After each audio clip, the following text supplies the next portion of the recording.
तो बेटा हम लोग बात कर रहे थे एसिड एंड बेसिस की, और एसिड एंड बेसिस में आज का हम लोगों का टॉपिक है Bronsted Lowry concept. Bronsted Lowry concept actually modified form है अर्हेनियस कॉन्सेप्ट का। तो अर्हेनियस कॉन्सेप्ट को ही ब्राउनस्टेड और लावरी ने इंप्रूव किया और इंप्रूव करके लेकर आए ब्राउनस्टेड-लावरी कॉन्सेप्ट। ये कॉन्सेप्ट आया 1923 में। तो इस कॉन्सेप्ट को पढ़ने से पहले एक लाइन में मैं आपको अर्हेनियस कॉन्सेप्ट याद दिला दूं, क्योंकि उसी का ये इंप्रूवमेंट है ब्राउनस्टेड-लावरी।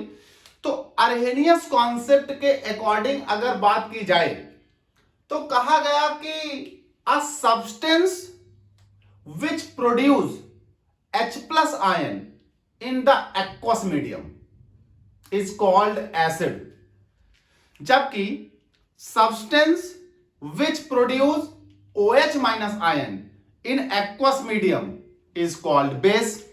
तो according to Arrhenius concept, in aqueous medium H+ donor substance is acid and OH- donor substance is base. लेकिन ब्राउनस्टेड-लावरी कॉन्सेप्ट ने जब अर्हेनियस कॉन्सेप्ट को इंप्रूव किया तो इस इंप्रूवमेंट में उन्होंने सबसे पहले एक वर्ड हटा दिया जो कि अर्हेनियस की लिमिटेशन थी, और वो वर्ड था aqueous medium. Bronsted Lowry concept applicable in all mediums. तो जब अर्हेनियस कॉन्सेप्ट को मॉडिफाई किया गया ब्राउनस्टेड और लावरी के द्वारा, इंप्रूव किया गया, तो जरा बात करते हैं अब ब्राउनस्टेड-लावरी कॉन्सेप्ट की। कहा गया कि both Bronsted and Lowry separately improve the Arrhenius concept of acid and bases in 1923, लेकिन उन दोनों की डेफिनेशन सेम होने के कारण उन्हें कंबाइन करके ब्राउनस्टेड-लावरी कॉन्सेप्ट कहा जाता है। तो बोला गया कि in 1923, both Brownsted and Lowry improved the Arrhenius concept of acid and bases. Both Brownsted and Lowry improve the Arrhenius concept of acid and base. Arrhenius concept of acid and base, and produced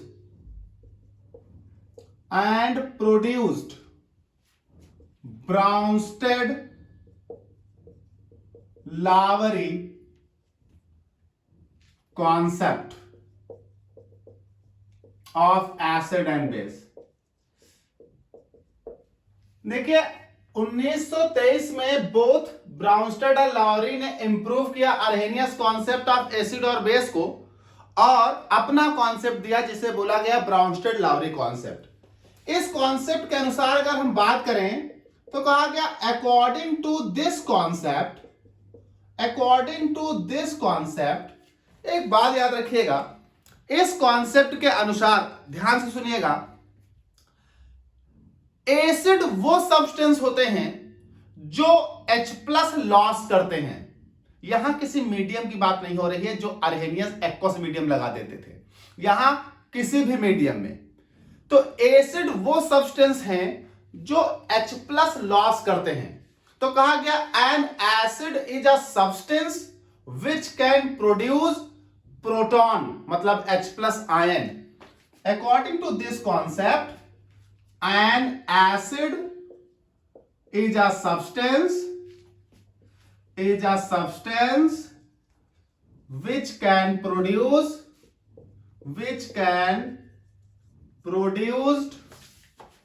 proton, that means H+ ion, which can produce proton। जबकि base वो है जो proton accept करते हैं।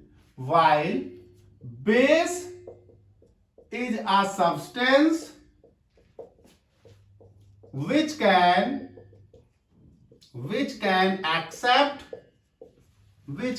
accept proton. तो बेटा इस concept के अनुसार एसिड वो लोग हैं जो H प्लस प्रोड्यूस करते हैं और बेस वो लोग हैं जो H प्लस एक्सेप्ट करते हैं। तो अगर हम इन शॉर्ट बोलें तो इन शॉर्ट मतलब छोटी सी बात, एक वर्ड में, एक सेंटेंस में अगर कहें तो बेटा acids are proton donor and bases are proton acceptor. तो दस इन शॉर्ट कहेंगे acids are proton donor and bases are proton acceptor. तो acids are proton donor and bases are proton acceptor. तो अगर हम एग्जाम्पल के तौर पर बात करें तो फॉर एग्जाम्पल जैसे HCl ब्रेक हुआ, निकला H प्लस Cl माइनस। जैसे H2SO4 ब्रेक हुआ, निकला H प्लस HSO4 माइनस। जैसे HSO4 माइनस ब्रेक हुआ, निकला H plus SO4 double minus. जैसे HNO3 ब्रेक हुआ, निकला H plus NO3 minus. So all these are acids according to Bronsted Lowry concept. अच्छा एक चीज, अर्हेनियस के अनुसार भी ये एसिड है, क्योंकि अर्हेनियस के अनुसार भी H प्लस देने वाले एसिड होते हैं, बस वहां एक्वस मीडियम होता है, यहां कहीं पर भी। तो दीज आर एसिड्स। ठीक भाई। साथ ही साथ अगर हम बेसिस की बात करें तो बेसिस के केस में जैसे अमोनिया H प्लस को एक्सेप्ट करेगा और बनाएगा NH4 प्लस। जैसे वाटर H प्लस को एक्सेप्ट करेगा, बनाएगा H3O प्लस। जैसे Cl माइनस H प्लस को एक्सेप्ट करेगा और बनाएगा HCl। जैसे बेटा SO4 double minus H plus को एक्सेप्ट करेगा, बनाएगा HSO4 माइनस। जैसे आपके पास NO3 माइनस H प्लस को एक्सेप्ट करेगा, बनाएगा HNO3। तो all these are H plus acceptor, तो ऑल दीज आर बेसिस, ये सब बेस है। तो जो H प्लस एक्सेप्टर हैं वो बेस और जो H प्लस डोनर हैं वो एसिड। तो ये हो गया H प्लस डोनर एसिड, ये हो गया H प्लस एक्सेप्टर बेस। अब यहां पर थोड़ा दिमाग लड़ाइए, जरा देखिए। HCl ने एक H प्लस दिया, बनाया Cl माइनस, और वही Cl माइनस H प्लस को एक्सेप्ट कर रहा, बना रहा HCl। तो क्या ये रिएक्शन इस रिएक्शन का रिवर्स नहीं है? वैसे ही क्या ये रिएक्शन इस रिएक्शन का रिवर्स नहीं है? इसका मतलब अकॉर्डिंग टू अर्हेनियस एसिड और बेस में सिर्फ और सिर्फ एक H प्लस का अंतर है। अगर कोई एसिड H प्लस निकाल दे तो वो बन जाता है बेस, और वही बेस H प्लस ले ले तो बन जाता है एसिड। यानी अकॉर्डिंग टू अर्हेनियस अगर कोई एसिड एक H प्लस निकालेगा, दे कन्वर्ट इनटू बेस, और बेस H प्लस ले लेगा, सो दे कन्वर्ट इनटू एसिड। तो अर्हेनियस के अनुसार ये सारे एसिड्स, ये सारे बेस। अब यहां एक बात समझिए, थोड़ा रफ करते हैं।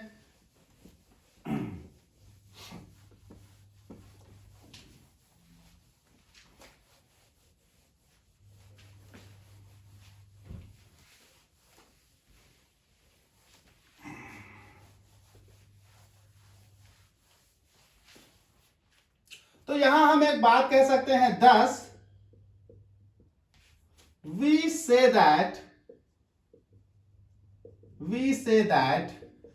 according to Bronsted and Lowry concept,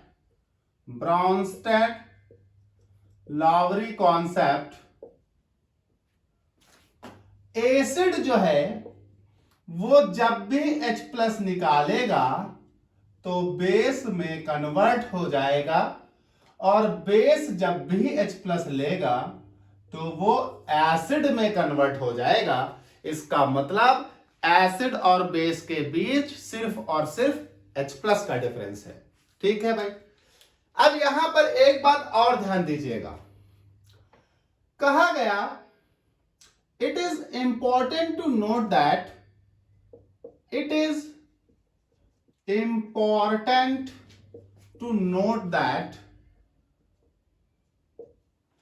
यहां कुछ ऐसे लोग हैं जो H प्लस दे भी सकते हैं और H प्लस ले भी सकते हैं, मतलब डुअल कैरेक्टर शो कर सकते हैं। डुअल कैरेक्टर मतलब वो H प्लस डोनर भी हैं, H प्लस एक्सेप्टर भी हैं।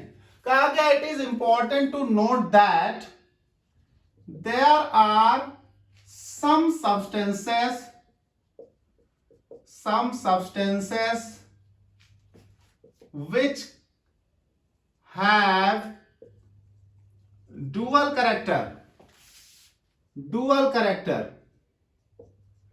that is they can accept as well as donate the H plus ion. For example, अगर हम एग्जाम्पल के तौर पर देखें, फॉर एग्जाम्पल जैसे गौर करिए, ये है HCl रिएक्शन करा दी वाटर से, तो जैसे ही HCl की रिएक्शन वाटर से कराई तो H प्लस निकला, वाटर को मिला, तो ये बना H3O प्लस और ये बना Cl माइनस।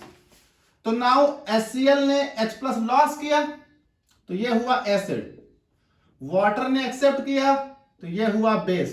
लेकिन अगर वाटर की रिएक्शन अमोनिया से करा दी जाए तो देखिए क्या होगा, इस केस में बनेगा NH4 प्लस और OH माइनस। दैट मीन्स जब NH4 प्लस और OH माइनस बना तो इसका मतलब हुआ कि भैया इन्होंने वाटर ने H लॉस किया तो OH बने, अमोनिया ने H एक्सेप्ट किया तो NH4 प्लस बना।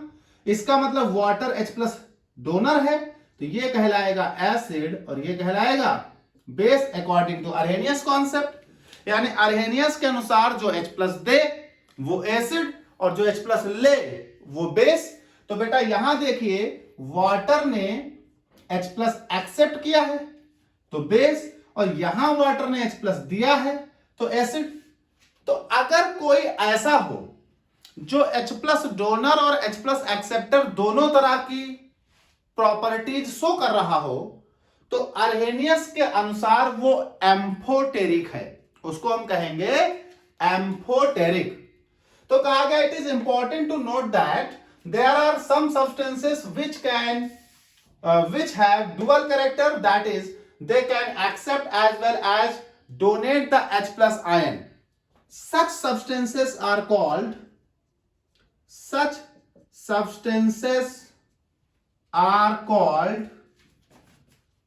amphoteric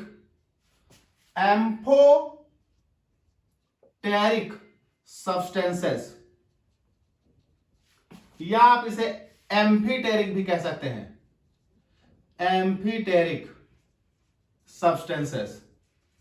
तो इन्हें आप कहेंगे एम्फोटेरिक या एम्फीटेरिक सब्सटेंसेस, क्योंकि ये डुअल कैरेक्टर के होते हैं। ये H प्लस लॉस भी कर सकते, ये H प्लस गेन भी कर सकते। तो इस तरह के बहुत सारे हो सकते हैं, जरूरी नहीं वाटर ही। जैसे वाटर एम्फोटेरिक है, अमोनिया भी एम्फोटेरिक है। जैसे आप समझिए, अगर हम यहां पर एग्जाम्पल के तौर पर देखें तो ये देखिए वाटर है, ये टूटेगा H प्लस OH माइनस, तो H प्लस लॉस किया इसने। लेकिन वहीं अगर वाटर को देखो H प्लस दे दो तो ये बन जाता है H3O+, तो वाटर एक्सेप्ट किया इसने, यानी वाटर ने H+ एक्सेप्ट भी किया, वाटर ने H+ लॉस भी किया, तो यहां पर ये एसिड है, यहां पर ये बेस है। ऐसे ही अमोनिया को देखो, NH3 अगर तोड़ोगे तो निकलेगा H+ और NH2-, और NH3 को अमोनिया को H+ दो तो बनाएगा NH4+। तो यहां पर ये अमोनिया H+ एक्सेप्ट कर रहा है, यहां अमोनिया H+ लॉस कर रहा है, एम्फोटेरिक है। तो इसी तरह से अल्कोहल को देखो, ROH तोड़ोगे तो बनेगा RO- और H+, और वैसे ही ROH को H+ देकर देखो तो ये बनेगा ROH2+। तो यहां अल्कोहल ने H+ एक्सेप्ट किया, यहां अल्कोहल ने H+ लॉस किया, एम्फोटेरिक है। अच्छा, तो जो एम्फोटेरिक सब्सटेंसेस हैं वो यूजुअली H+ दे भी सकते और H+ ले भी सकते, पर सर हमें कैसे पता चलेगा कि कब वो H+ देंगे और कब वो H+ लेंगे? तो जरा गौर करिएगा, इसे जानने का एक तरीका है। अगर आपके पास कोई एम्फोटेरिक सब्सटेंस है, मैं एम्फोटेरिक सब्सटेंस को AS से लिख रहा हूं, अगर कोई एम्फोटेरिक सब्सटेंस है और इसके साथ रिएक्ट करने के लिए कोई स्ट्रॉन्ग एसिड है, तो जब एम्फोटेरिक सब्सटेंस के साथ रिएक्ट करने के लिए स्ट्रॉन्ग एसिड है, ऐसे सिचुएशन में ये एम्फोटेरिक सब्सटेंस बेस की तरह काम करेगा। और वहीं अगर कोई एम्फोटेरिक सब्सटेंस हो और उसके साथ रिएक्ट करने के लिए कोई स्ट्रॉन्ग बेस हो, तो ऐसे केस में ये एम्फोटेरिक सब्सटेंस एसिड की तरह काम करेगा, क्योंकि ये डुअल कैरेक्टर है, ये दोनों तरह से बिहेव कर सकता है। तो अगर एम्फोटेरिक सब्सटेंस के बगल में, यानी एम्फोटेरिक सब्सटेंस के जिससे रिएक्शन करा रहे हो, अगर एम्फोटेरिक सब्सटेंस से रिएक्शन करने वाला बंदा एक स्ट्रॉन्ग एसिड है, हमारे सब्सटेंस से ज्यादा एसिडिक है वो, तो हमारा सब्सटेंस यानी हमारा एम्फोटेरिक सब्सटेंस बेस की तरह काम करेगा। और अगर हमारा एम्फोटेरिक सब्सटेंस जिससे रिएक्शन कर रहा है वो बंदा एक स्ट्रॉन्ग बेस है हमारे सब्सटेंस से, तो उस वक्त हमारा सब्सटेंस बेस की तरह काम, एसिड की तरह काम करेगा। तो मतलब जब दो लोगों को रिएक्शन कराने लाओगे, एक एम्फोटेरिक है तो जो दूसरा वाला है उसे देखोगे, अगर वो एसिड है तो हमारा बंदा बेस, और अगर वो बेस है तो हमारा बंदा एसिड, क्योंकि हमारा बंदा डुअल कैरेक्टर का है, दोनों कैरेक्टर दिखा सकता। तो सामने क्या है, सामने अगर स्ट्रॉन्ग एसिड है तो हम बेस बन जाएंगे, और सामने स्ट्रॉन्ग बेस है तो हम एसिड बन जाएंगे, क्योंकि हम डुअल कैरेक्टर हैं, हम दोनों काम दिखा सकते हैं। तो याद रखिएगा, एम्फोटेरिक और एम्फीटेरिक दोनों तरह से इन्हें नाम दिया जाता है। अच्छा, कुछ लोग एम्फोप्रोटिक भी कहते हैं इसे, कुछ लोग एम्फोटेरिक, कुछ लोग एम्फीटेरिक, कुछ लोग एम्फोप्रोटिक, कुछ लोग एम्फीप्रोटिक, तो कई तरह के नाम इनके हो सकते हैं। तो ये हो गई दूसरी बात। चलिए आगे बात करते हैं, बड़ी इंपॉर्टेंट है। इस कॉन्सेप्ट के अनुसार न्यूट्रलाइजेशन किसे कहा जाएगा? तो इस concept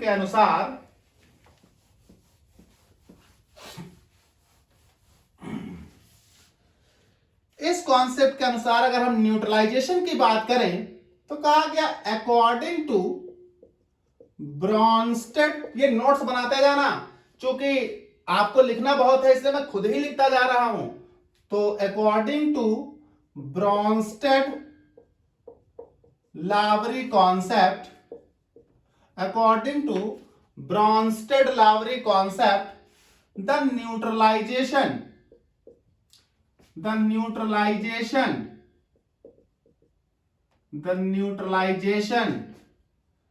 reaction is that,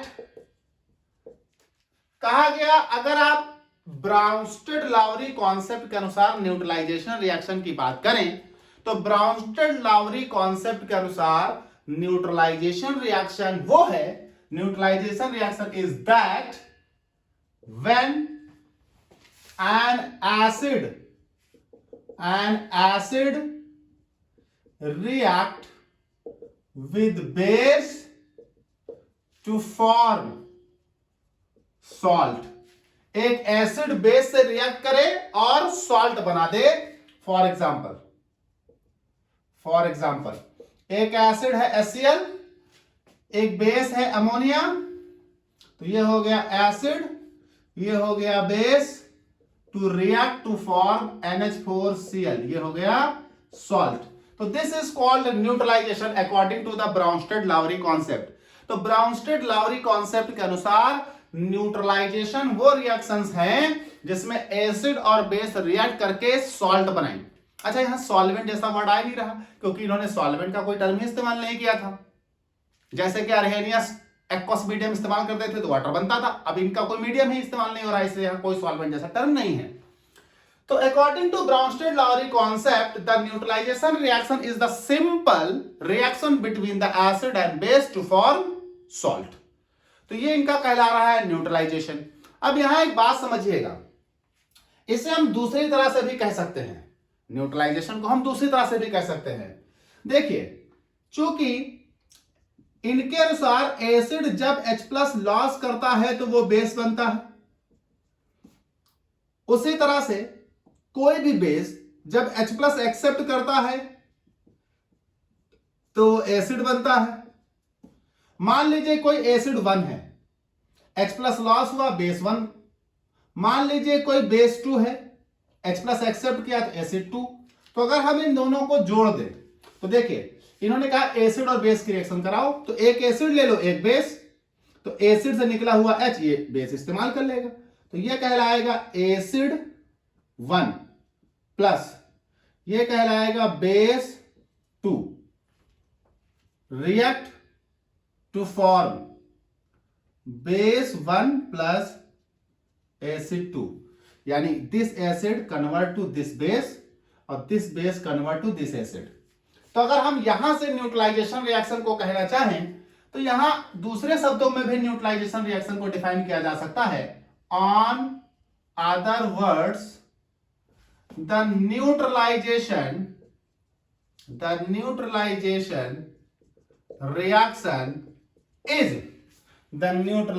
reaction is the combination of acid and base to produce an other pair of acid and base. Neutralization reaction is the combination of a pair of acid and base to produce another pair of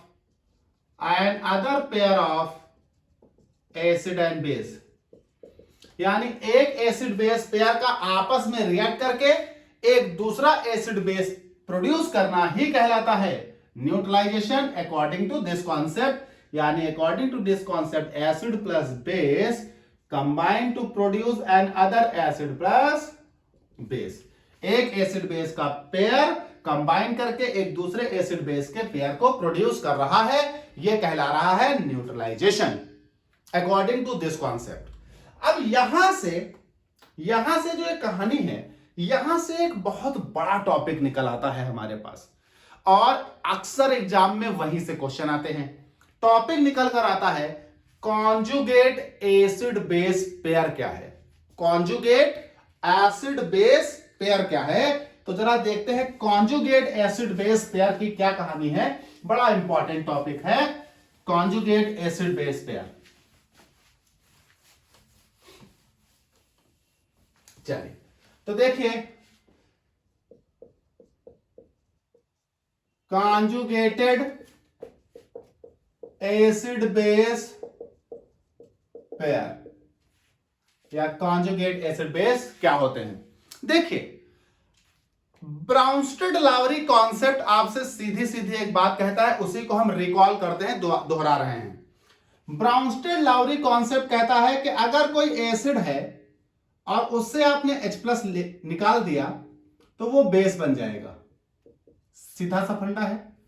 अगर कोई acid है उससे आपने H+ निकाल दिया तो वो base बन जाएगा। उसी तरह से आप कह लीजिए कि अगर आपके पास कोई बेस है और उसे आपने H+ दे दिया तो बेटा वो एसिड बन जाएगा। यानी एसिड और बेस के बीच सिर्फ और सिर्फ एक H+ का अंतर है, यानी एसिड के H+ निकालते ही बेस मिल जा रहा है और बेस के H+ प्राप्त करते ही आपको नया एसिड मिल जा रहा है। तो बेटा ऐसे एसिड और बेस के पेयर ऐसे एसिड और बेस के पेयर जिनके बीच सिर्फ और सिर्फ एक H प्लस का अंतर हो, वही एसिड बेस के पेयर कॉन्जुगेट पेयर कहलाते हैं। वही एसिड बेस के पेयर कॉन्जुगेट पेयर कहलाते हैं।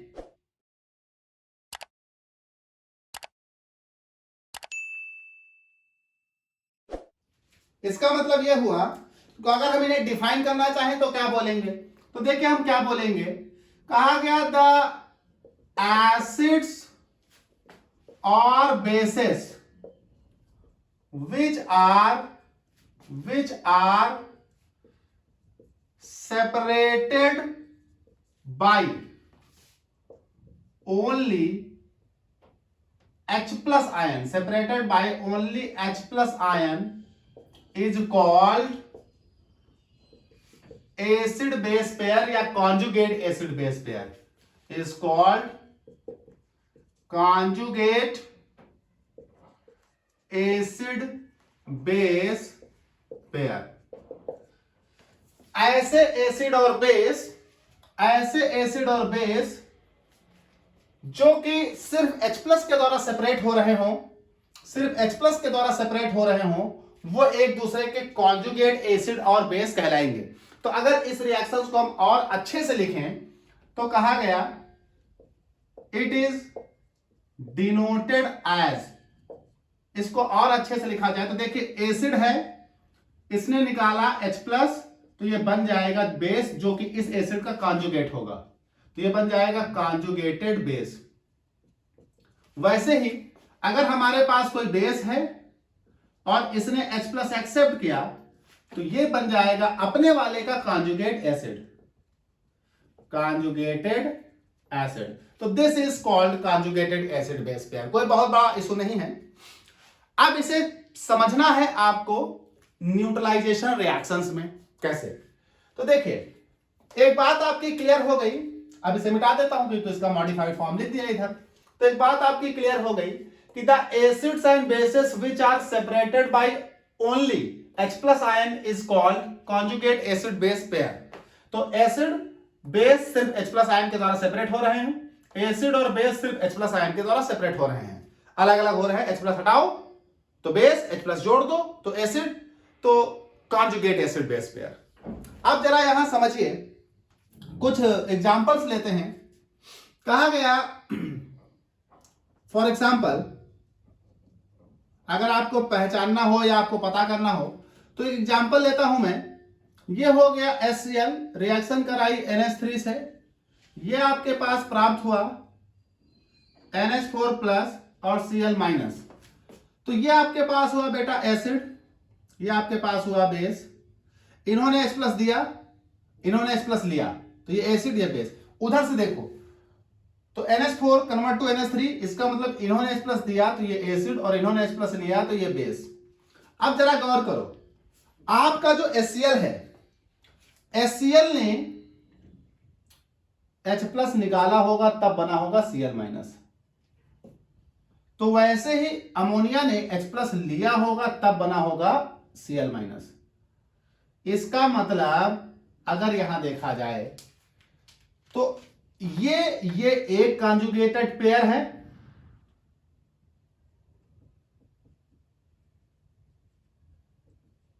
कॉन्जुगेटेड एसिड बेस पेयर,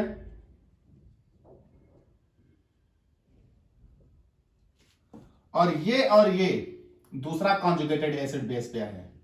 वही बात यहां लिख दी जाएगी। ऐसे ही मान लीजिए कोई दूसरी रिएक्शन, मान लो मेरे पास एक है HCO3 माइनस और रिएक्शन करा दी वाटर से, तो ये मेरे पास प्राप्त हुआ H3O प्लस और CO3 डबल माइनस। अब जरा यहां गौर करिए, इन्होंने आपस में रिएक्शन की तो इन्होंने अपना H प्लस इन्हें दिया तो ये बना। तो इसका मतलब इन्होंने H प्लस दिया तो ये हो गए क्या एसिड, और इन्होंने H प्लस लिया तो ये हो गए बेस। उधर से देखो ऐसा लग रहा है H3O plus convert to water, तो इन्होंने अपना H प्लस इन्हें दिया होगा तब ये वाटर बने होंगे, इन्होंने वाटर बनने के लिए अपना H+ उनको दिया होगा, तो इन्होंने H+ दिया तो ब्राउनस्टेड लाउरी के अनुसार ये एसिड और इन्होंने लिया तो ये बेस। अब पेयर ढूंढ लो, कोई दिक्कत नहीं, ये बेस है तो ये एसिड है, ये एक पेयर हो गया, ये एसिड है वो बेस है तो ये एक पेयर हो गया। इसने H+ निकाला, इनको दिया इस तरफ, और उस तरफ देखो तो इसने H+ निकाला, इनको दिया, तो ये एक कॉन्जुगेट पेयर हो गया और ये दूसरा कॉन्जुगेट पेयर हो गया। तो हमेशा एसिड और बेस जिनमें H+ का अंतर हो वो कहलाते हैं कॉन्जुगेट एसिड बेस पेयर। तो किसी भी रिएक्शन में एसिड बेस पेयर अगर आपको पहचानने हैं कॉन्जुगेट, तो आप देखोगे किसी एक साइड रिएक्शन में, किसी एक साइड पहले आप एसिड बेस पता कर लो किसने किसको दिया है H+, दूसरी साइड भी आप एसिड बेस पता कर लो किसने किसको दिया है H+, फिर इस तरफ का एसिड उस तरफ के बेस का कॉन्जुगेट है और इस तरफ के बेस उस तरफ के एसिड के कॉन्जुगेट है, तो ये कहलाएंगे कॉन्जुगेट एसिड बेस पेयर। यहां पर एक बहुत इंपॉर्टेंट बात है जो हमेशा आपको ध्यान रखनी है, जो मैं आपको नोट करके बता रहा हूं, बड़ा इंपॉर्टेंट टर्म है, और वो ये बात ये है कि हमेशा एक एसिड और बेस के कॉन्जुगेट में एक स्ट्रांग होगा एक वीक होगा। यानी अगर एसिड स्ट्रांग है तो उसका कॉन्जुगेट बेस जो होगा वो वीक होगा, और अगर बेस स्ट्रांग है तो उसका कॉन्जुगेट एसिड जो होगा वो वीक होगा। दोनों में से हमेशा एक स्ट्रांग और एक वीक होगा। तो फॉर एग्जांपल अगर हम यहां पर एक नोट लिखें आपके लिए, तो एक बात ध्यान रखिएगा, कहा गया it is important to note that in a conjugate acid base pair, inverted comma में लिख रहा हूं, इन्वर्टेड कॉमा में, a strong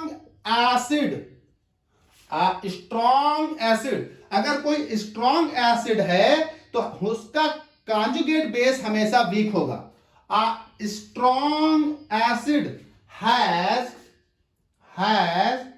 a weak conjugated base and vice versa, मतलब a strong acid has a weak conjugate base, मतलब a weak acid has a strong conjugate base। तो अगर conjugate में एसिड या बेस का जो पेयर है कॉन्जुगेट, उसमें से एक स्ट्रांग तो दूसरा वीक। अगर कॉन्जुगेट एसिड बेस पेयर में एसिड स्ट्रांग है तो बेस वीक होगा, और कॉन्जुगेट एसिड बेस पेयर में बेस स्ट्रांग है तो एसिड वीक होगा।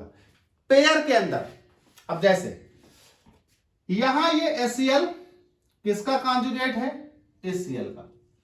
चूंकि HCl स्ट्रांग एसिड है, ये स्ट्रांग है, तो बेटा ये हमेशा वीक है। क्लियर? वैसे ही अगर यहां देखा जाए तो इनमें एक स्ट्रांग होगा तो एक, इस वाले पेयर में, वैसे इस वाले पेयर में अगर देखा जाए तो इसमें एक स्ट्रांग होगा एक वीक, तो इस तरह से इस वाले पेयर में एक स्ट्रांग होगा एक वीक। तो always a strong acid has a weak conjugated base and a weak acid always has a strong conjugated acid। तो किसी भी conjugate acid base पेयर में एक strong होता है एक weak होता है। एसिड स्ट्रांग है तो बेस वीक होगा, बेस स्ट्रांग है तो एसिड वीक होगा, ये बात याद रखिएगा। फिर से दोहरा दूं, कॉन्जुगेटेड एसिड बेस पेयर क्या होते हैं? एक एसिड जब H+ निकालता है तो बेस बनता है, बस वही भैया एसिड और बेस जो H+ निकाल कर इधर उधर ट्रांसफर हो रहे हैं वही है कॉन्जुगेट। एसिड H+ निकालो तो बेस जो बन रहा है वही बेस कॉन्जुगेट बेस है इस एसिड का। वैसे ही बेस H+ लेने से जो एसिड बन रहा है वही एसिड इनका कॉन्जुगेट है। और इन दोनों में खास बात क्या है कि इन दोनों में ये जो पेयर बन रहा है इसमें एक स्ट्रांग होगा एक वीक होगा। इन दोनों का जो पेयर बन रहा है एक स्ट्रांग होगा और एक वीक होगा, जो ये बात आपको एक्सप्लेन कर रही है। ये यहां पर हम लोग बात कर लेते हैं limitations of Bronsted Lowry concept. Bronsted Lowry concept की लिमिटेशंस क्या हैं? Limitations of Bronsted Lowry concept. Limitations, देखिए दो बातें ध्यान रखिएगा। ब्राउनस्टेड-लाउरी कॉन्सेप्ट इनकी एसिडिटी को एक्सप्लेन नहीं कर पाई। This concept fails to explain the acidity of BF3, AlCl3 etc.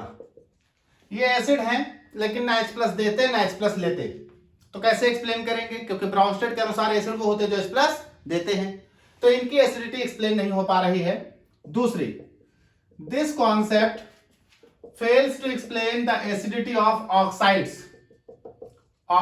such as, कुछ ऑक्साइड है जैसे CO2 एसिडिक है लेकिन ये H प्लस नहीं लेता न देता, वैसे ही SO2 इनकी एसिडिटी को एक्सप्लेन नहीं कर पा रहे। साथ ही साथ तीसरा पॉइंट है, this concept fail to explain the basicity of oxides such as CaO, MgO etc. इस तरह के जो ऑक्साइड हैं उनके बेसिक कैरेक्टर को ये एक्सप्लेन नहीं कर रहा। तो इस कॉन्सेप्ट में बहुत सारी बातें एक्सप्लेन कर दी गई, लेकिन कुछ बातें रह जाती हैं जो ये कॉन्सेप्ट एक्सप्लेन नहीं कर रहा। जैसे कि ये कॉन्सेप्ट इस तरह के सॉल्ट की एसिडिटी को एक्सप्लेन नहीं कर रहा, ऑक्साइड्स इस तरह के ऑक्साइड्स की बेसिस एसिडिटी को एक्सप्लेन नहीं कर रहा, और इस तरह के ऑक्साइड्स के बेसिसिटी यानी बेसिक कैरेक्टर को एक्सप्लेन नहीं कर रहा। तो ब्राउनस्टेड-लाउरी कॉन्सेप्ट बहुत इंपॉर्टेंट है, याद रखिएगा। ऑलमोस्ट लोगों को एक्सप्लेन करता है, कुछ रह जाते हैं। इसके बाद हम लोग तीसरा कॉन्सेप्ट पढ़ेंगे, Lewis concept of acid and basis, next part में।